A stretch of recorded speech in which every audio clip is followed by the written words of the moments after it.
into the world of why a speaker would even want to consider going to the trouble of writing a book, right? We're already getting their content out there. Why go to that trouble? Well, we have an expert in that space with us today, Brenda Haire, and she has really created an ecosystem that can make books pretty darn worth doing. So, welcome to the stage, Brenda. Thank you. Thank you for having me. Yes, I'm excited to share how easy it actually is and what speakers can do to get started. Well, that's probably the first question that comes to most speakers' minds, right? Because especially in my world, a lot of the speakers that come and listen to the Speak Pack podcast and kind of hang out with me, they are high achievers in other areas who just happen to want to also utilize their voice to get a bigger message out there, to get some of their strategies out there. So let's say doctors, CEOs, right? People who have pretty packed schedules and speaking on top of it. And now what? Writing a book, right? That it just seems daunting and like a huge amount of work. You seem to have dialed in a more simple process. I know you do book writing retreats and different things. Tell us why, from your angle, it doesn't have to be so daunting. Yes, great question. So here's the thing about writing a book. There's a lot of variables, and so it can seem very daunting. But I'm the expert in that, and if you lean in on me, I'll take you to the finish line. So I have different ways I work with professionals, as I call them, because they're not necessarily writers, right? They're speakers first, like you said, they're doctors first. I have a lady right now that I'm working with. She's a professional speaker, and when I heard her speak, I was looking around the room going, where are her books? Like, why doesn't she have books? She's a phenomenal speaker. And each session, she was the keynote at an event, and each session was a chapter. And I'm like, where is her books? And so instead of taking notes as a participant, I started taking notes on this is chapter one, this is like this is what she needs to be doing. And by the end of it, of course, I went over and talked to her, and she actually called my name and said, I need to speak to you. And I said, I know, because you need to write a book. And she said, how do you know? And I said, I know. And that's the thing. It's a lot easier than they think, but they're not writers. And so how do professionals that aren't writers, whether it's you're a professional speaker, which that's a great profession in and of itself, but like you said, so many of them are also doctors, lawyers, uh, any profession really, realtors. They could all have their own book. How do they do it? They already have the content. Most of them are Mhm. living and breathing it every single day, right? They're producing it somehow, whether they're talking to a client or whatever. So I encourage people to record themselves, to use that as a way to gather their content and then give it to professional to format it, whatever that looks like. So this particular author that I'm working with right now, I'm calling her an author because she is one now. Um, she doesn't even type. So she literally had to have everything transcribed from her recordings. She does not even type. She does not even know, like, doesn't open Word, doesn't open. And that's fine. You don't have to, those don't have to be your skills, right? You're the expert in what you're the expert in. And that expertise is what your audience needs. They don't need you to be an expert writer, an extra, a book publisher, a book marketer, all of those things. Let those professionals handle that, and you do what you do.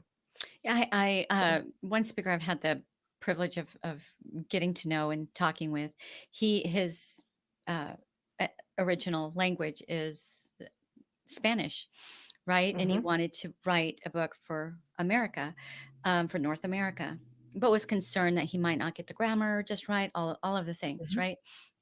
And you're exactly right. Whether it's you or another professional, there are people who that's their space. They can make it all pretty Exactly. for you. What they don't have is your approach, your point of view, your Mhm. stories, and your methodology, right? Your strategy, Exactly. your framework. So That's would you exactly it. is there ever a case, an instance where you would tell a speaker, yeah, go out, write a book on your own. You can do this from beginning to end and you're going to be fine. Like for what who would fit that sentence from you? Primarily someone who doesn't have the means to hire the professionals, right? It does cost money to invest in the professionals. In the case you were just talking about, that person would definitely need a developmental editor to make sure that they're translating properly into the English language. And that's the most expensive part of publishing a book is editing. So if you can't afford that, you probably need to start on your own and do it. Now, I don't ever suggest people self-publish without using a professional, because it's going to show in the end result, and that's not going to help you. That's not going to get you to where you need to be. But there are certain things you can do yourself. If you can type, you can write your own, physically type your own words in. There are other ways to get your words in digitally as well. And so you can do some of those things yourself. If you don't, you can pay a transcriptionist. You can pay, someone to literally come alongside you and take notes and ghostwrite your book for you. There's all levels. It's a matter of what you can afford and can't afford. And some people just starting out as speakers, they don't have a lot of income to, that's why they're trying to become a speaker, right? Is to make the income. And so there might be some things that they need to do themselves.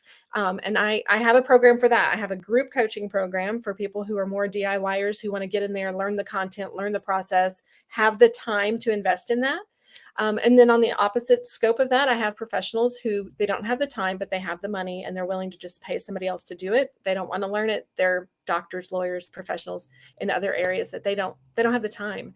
And so they would rather just pay someone else to do it. So either way you come at it, there are options for you. I am a believer that if you're a professional and expert, like you said, if you have a methodology, especially if you're already that far in and where you have a method that you're teaching someone, whatever that is, whether you're a doctor and you're teaching a health, methodology for health or weight loss or whatever it is, you already have the method. That's a huge part of it right there. Teaching people that and pulling that out of someone is difficult, right? But if you already have that, the rest is cake.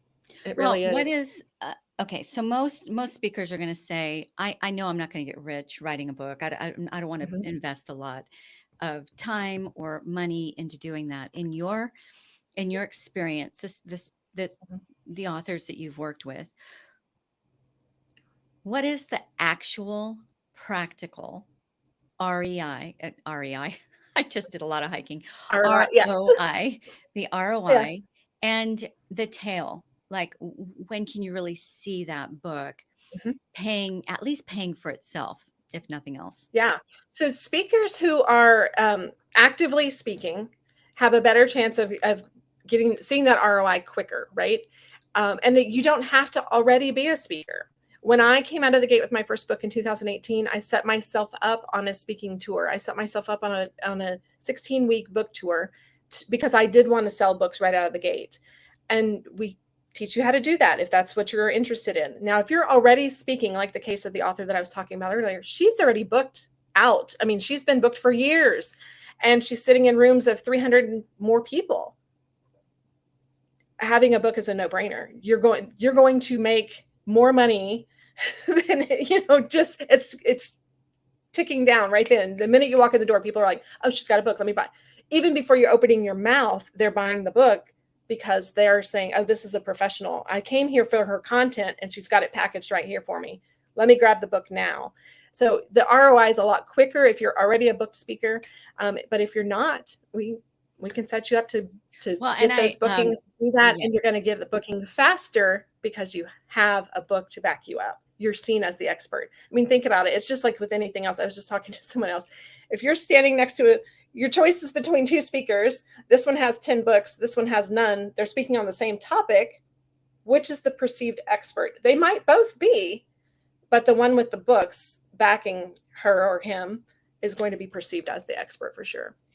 Right. So a couple things that you said. First of all, to my Speak Packed audience, we're letting you know about ways to go about adding a book to your marketing assets, to your assets. Whether you do it on your own, take some of this advice, do it on your own, or you hire somebody like Brenda, or you happen to have somebody in your family who's maybe written a book, right? We just want to bring you the information. So I just want to make, and it's an additional stream. Yeah, it's an additional stream of income for them, right? It's kind of the flip side. When someone starting, they want to be a writer, we have to teach them the additional streams of income because, like you said earlier, the profit on a book, you're selling a book. If you're selling it directly, you maybe will make $10 to $15 on it, depending on what you're selling it for. But if you're going through any retailer, you're lucky to walk away with $5 a book. it's going to take a lot of money to live off of, a lot of books to sell, right? To live off of that income. So we teach authors different streams of income. If you're coming as a speaker or you're already interested in being a speaker, well, then there's already an additional stream. So this is just adding an additional stream for you. And it's once you're established with your method, with your topic, with your area of expertise, the diversity of products that can come of it, books, journals, Bible studies, whatever it is, it's just endless. And so you can rapidly recoup that additional income through And some of the books. powerful ways that I've seen speakers utilize books is it's absolutely a door opener. Like you said, it does Mhm. establish a certain amount of authority. It's not the end all be all. It's part of a bigger package of Absolutely. assets that you bring to the table, the way you present yourself, the way you bring your other speaking and marketing assets. But it certainly is a boon. And I encourage, if you are a speaker, have a book. I'm speaking to myself. I've, had books in my mind, right, for Hmm. years, but I'm one of those that I don't know how I could carve out the time. I'm sure I've got a dear colleague, and when she's ready to write a book, and I think she's got 4 or 5, she sets her alarm for 4:30 every morning because she's also a busy businesswoman, and she gives herself the 2 hours right in the morning to write. Hmm. So where there's a will, there's a way. You can figure it Absolutely. out and find a way, but it certainly is nice to be able to link arms with somebody who that's what they do, and they can help you get that done.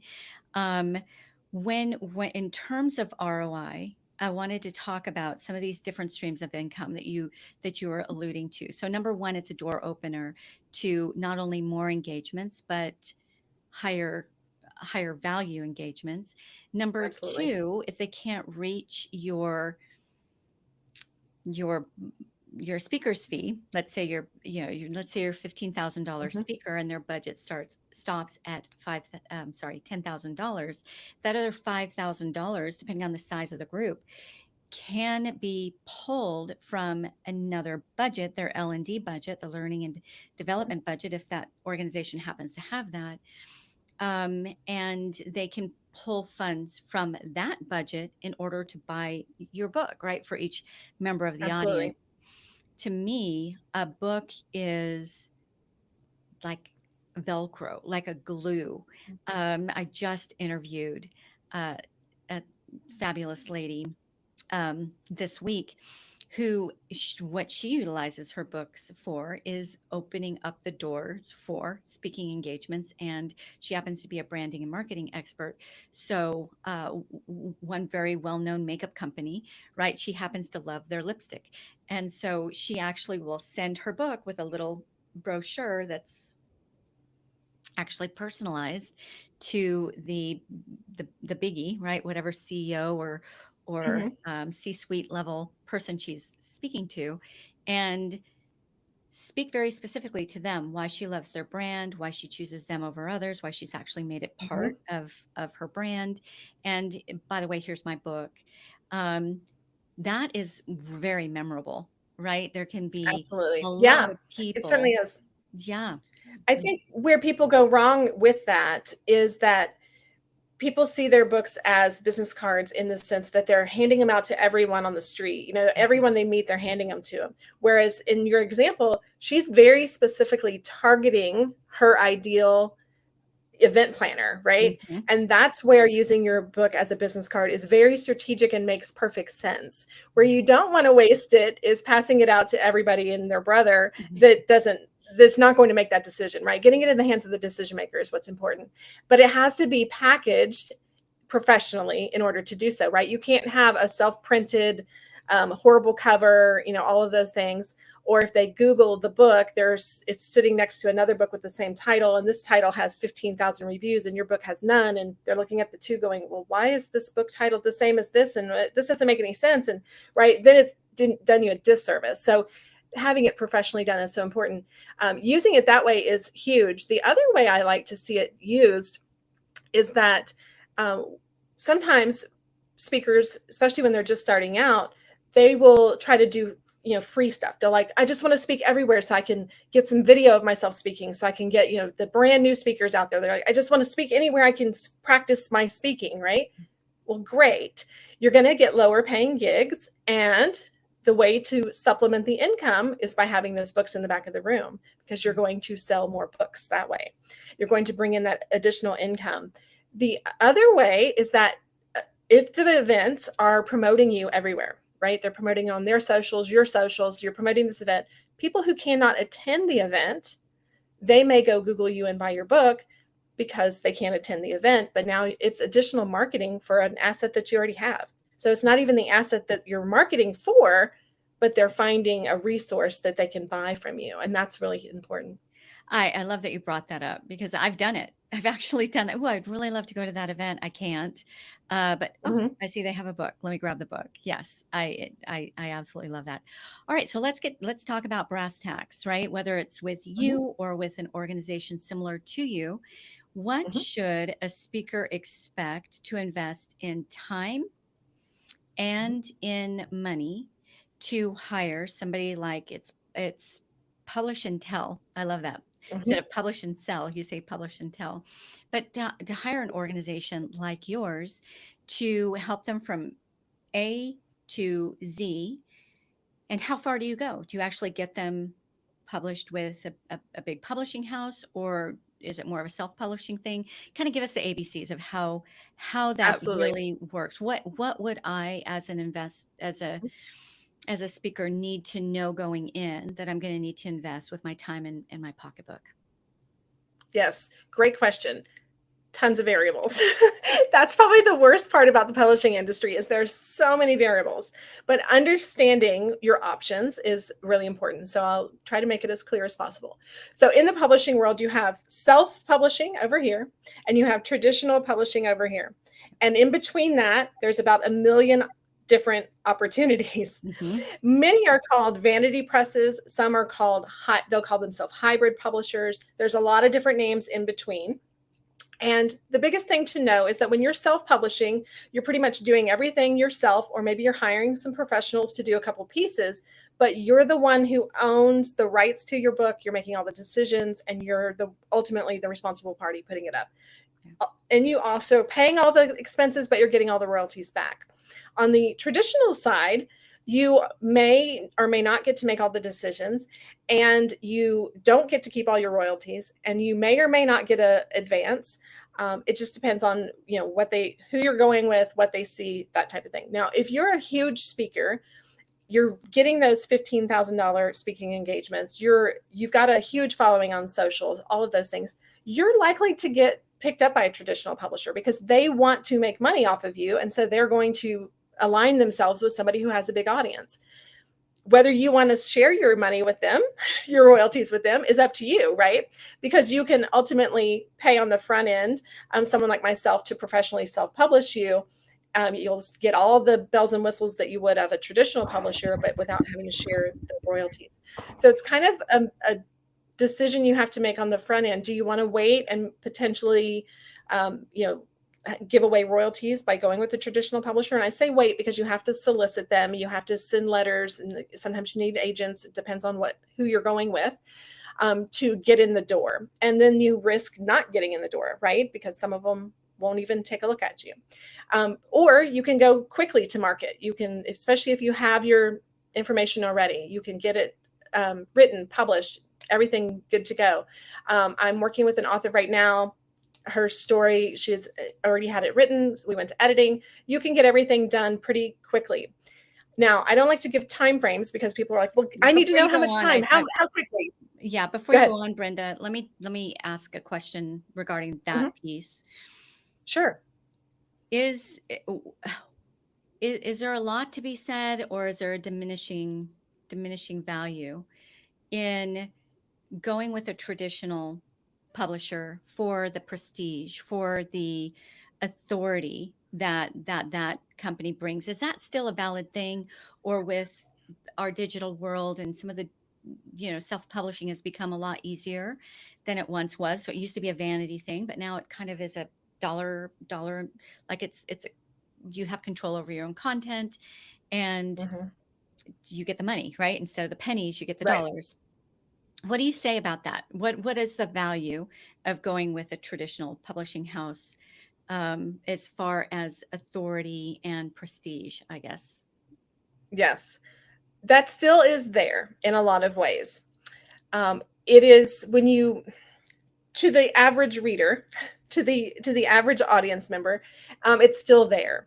For someone who knows the industry backwards and forwards, when I look at books and people are like, "Oh, my publisher, I'm so excited," and then I'll look at the book and I'm like, "This isn't a publisher at all. This is," and you really look, because I know the difference, right? And so a lot of people are calling their publishers when they're actually not. They're self-publishing using somebody else's name. Mm, And so, even some of these bigger publishing houses, because the self-publishing industry has exploded because of the digital age, um, even some of them now have these vanity presses that they're helping people self-publish. There, you can pay them now to get their name, that type of thing. So there is some of that happening, and so that's watering down that prestige a little bit. But there's still those big names out there that, if you signed on with them, you're going to get the prestige. You're probably going to get on some of the talk shows and things like that because they're going to set that up for you. mhm. But that's going to cost you royalties and all that. And so it's just a matter of where your priorities lie. How soon Weighing do you it want to all get your out. content out there? Yeah. Do you And want then to own it all? Do you not? That type of thing. also, if your self-published book, it does really, really well, uh, from what I've seen, you are much more likely to then attract maybe one of the bigger publishing houses. Um, so there's that piece too. Yes. Yeah, it works both ways. And then at that point, though, you have to decide because it's kind of like, well, I've already done all the work and sold all the books myself, so why would I go over here? But usually it's because they're dangling a really big carrot because they see your value too, and so they really want you. And so you just have to weigh that out.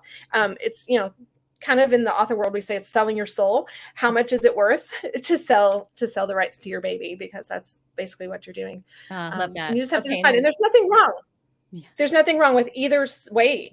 There's nothing wrong with traditional publishing at all. If one called me today and had a great offer, I would probably go traditional, um, depending on what it was. But more than likely, I wouldn't, just because I can do it myself and I know how to do it myself. And why give them the royalties unless they had a really sweet offer? Right, right, But right. okay, so time frames. Time frames is the one that, this variable. You can publish a book today. You and I could sit down right now and write a book in an hour. We could publish this content right here as a book and be done with, have our little ebook on Amazon today. It's really that simple and quick. The quality of the book, right? Just the same as we're live right now. And so there's, hiccups and, talking over and lapses in time and all the things, right?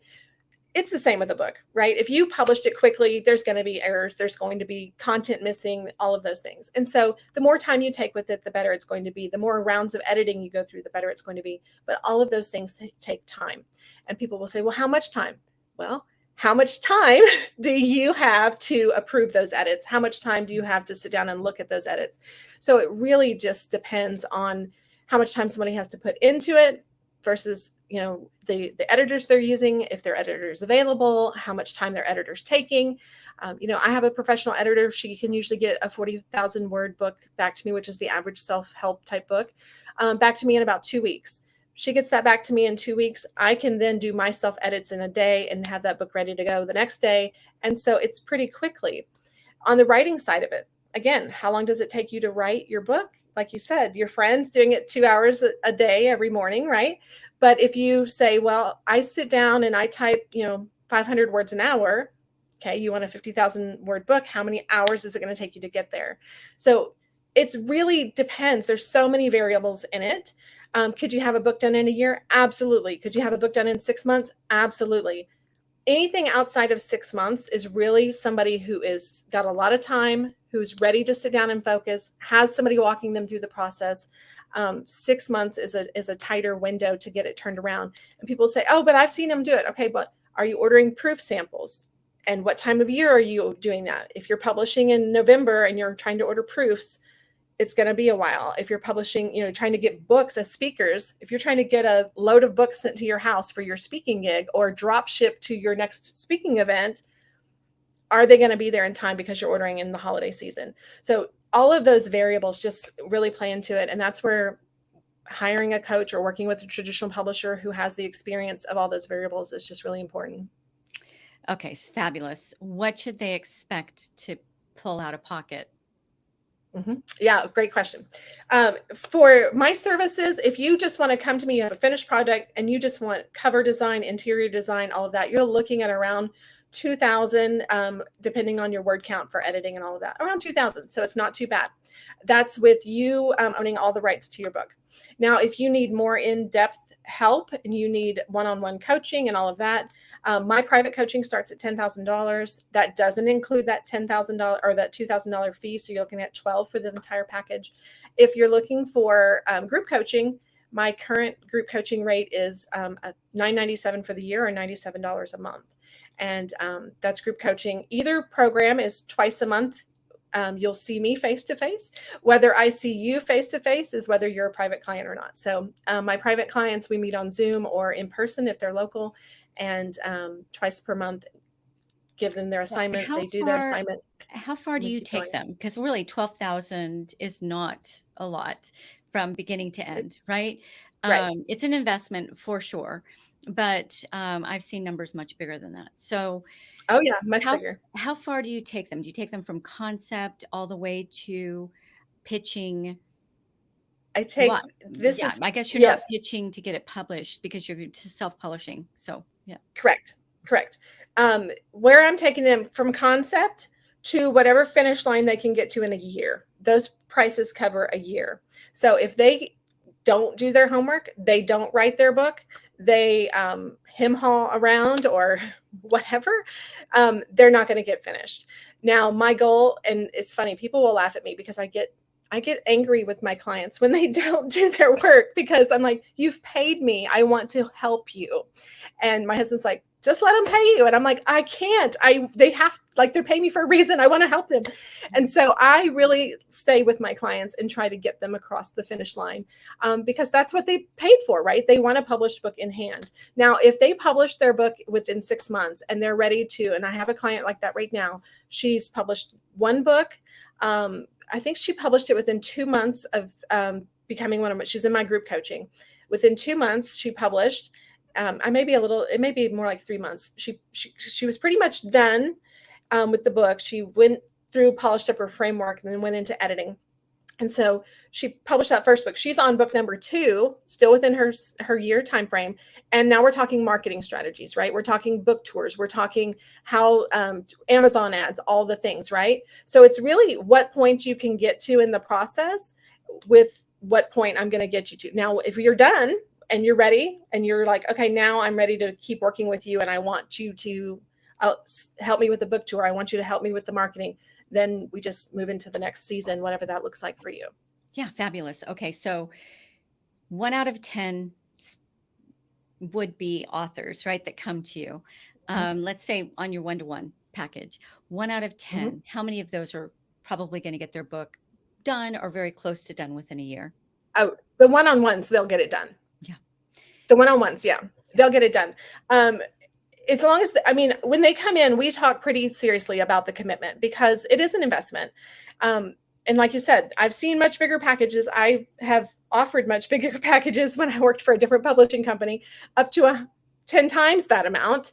I've signed packages for $150,000 before. So there are definitely other packages out there and available. And a lot of the different services you see out there are anywhere in that range, usually 5 to 10,000 or more. But the one-on-one clients, I really work with them in the beginning to talk to them about their timeframes, to be realistic about what's going on in their life. Even from week to week when we're meeting, I say, okay, what's going on in the next 2 weeks before we meet again? Are you traveling? Are you speaking? Are you, is there a wedding? Whatever it is, so that I'm giving them homework that they can actually get done for when we meet again. And then I keep in a document for them from every time we meet, what we discussed and what their homework is. So they never have to figure it out. They just go there, they look, okay, this is what I got to get done before I meet with her. And some of them are doing it the night before. One of my clients, the last time I was on with her husband was doing the homework while he was sitting next to her. And I was like, so are you done? She's like, no, he's doing it right now. He's typing it for me right now. But, I'm keeping them up But on it's it. going, I'm right? pressing. It's momentum, it's Because moving. I'm a tough coach. You hired me to be your coach. You didn't hire me to be your sister or your bestie. You hired me to be your coach. Do you want to cross the finish line and win the race, or do you want to, lose? And I just don't want you to lose. So Yeah, I'm going I to love do that. my And I would best. I would assume that you don't necessarily want to spend that year with somebody and not see the book, right? You're going to spend a year with Right. someone. So give me the numbers for a group program, like at 1 out of 10 that invest in the much lower cost group Yeah. program. How many of them actually cross the finish line within a year, or at least get really Probably, close to crossing it? Mhm. oh gosh, that's a great question. Probably 40%. Okay, Four fair. out of 10. Yeah. Yeah. And it's not, obviously it's not on my part, right? Because I'm showing up every week with or without them. I'm showing up on a coaching call twice a month. I'm answering questions anytime in the group. It's just a matter of, some of them I have, and they'll renew for the next year, and they'll renew for the next year. And I'm like, what are you doing? Come on, let's write this book. And, it's like, I appreciate your money, but why are you giving it to me if you're not going to write the book? And it's almost like they don't want to let go of the dream. So they just Yeah. keep holding on to it by paying, which is great, for my checking account, but not so great for my referral business or Right, anything. and I'm like, so that you can say, "Look, if this." I get it to cross the finish line, Yeah, um, but some people, they've got family crisis, they've got this going on, they've got that going on, and they signed on to a dream. They didn't sign on to the action behind the dream. And so so I would say let's that talk that's a about lot of. that, Brenda. Do is do you see that the authors with a really clear why, like a really clear who they're going to bring the transformation to, why they're doing it, versus, "Ah, I'd really like to have a book behind my name," right? That just feels like that's a dream. Do you Yeah. do you see a through line between those who Oh, really absolutely. do take the action and get it done? What are the Night and day difference. qualities of that person? What do Yeah, they usually have? absolutely. Oh, what a great question. Um, I think that the person who is the expert, they see themselves as the expert already. That's half the battle in writing a book, is overcoming the hurdle. Even the author that I was speaking of earlier, who's a fantastic speaker, she'll tell me, I just don't think I can do this. Ah, And I'm like, you don't have to, you are an expert speaker. You let me be the expert book publisher. All I need are your words. Give me your words. And so, and there's different levels. If somebody truly needs a ghostwriter, we'll get them a ghostwriter if they can afford that. But someone who, they've got to have the oomph to get past. Now, the qualities, they have to be a go-getter, an action taker, a self-starter, someone mm, who's going to get up and do the work without somebody holding their hand every day. Whether you're a private client with me or a group client with me, I'm not going to hold your hand every single day. I just can't be there for you. I'm not waking up next to you going, come on, honey, get out of bed, write your book. So someone who is a self-starter and can really see that. But if you already have, like, especially speakers who, even if they're just starting and they're just like, I have this message, it's so clear, I've got it outlined. If they have one speech outlined, they have a book. They're mm, ready. They're mhm. ready. They just need to sit down with me and let's discuss it and get it out. Package it If in a they have book form. one speech outlined, they're ready. Fabulous. Okay, I love that. And if you're a speaker, you should have that, right? So Yeah. Yes. fabulous. Tell me a little bit about what kind of money and even impact is the Mhm. average speaker leaving on the table if they don't have a book? I would say that if you're speaking, you're leaving for every body that's in the room. So if you're speaking to a room of 50 people, you're leaving half of those people would buy a book from you. So if you're speaking to a room of 300 people, 150 of those people would buy a book from you.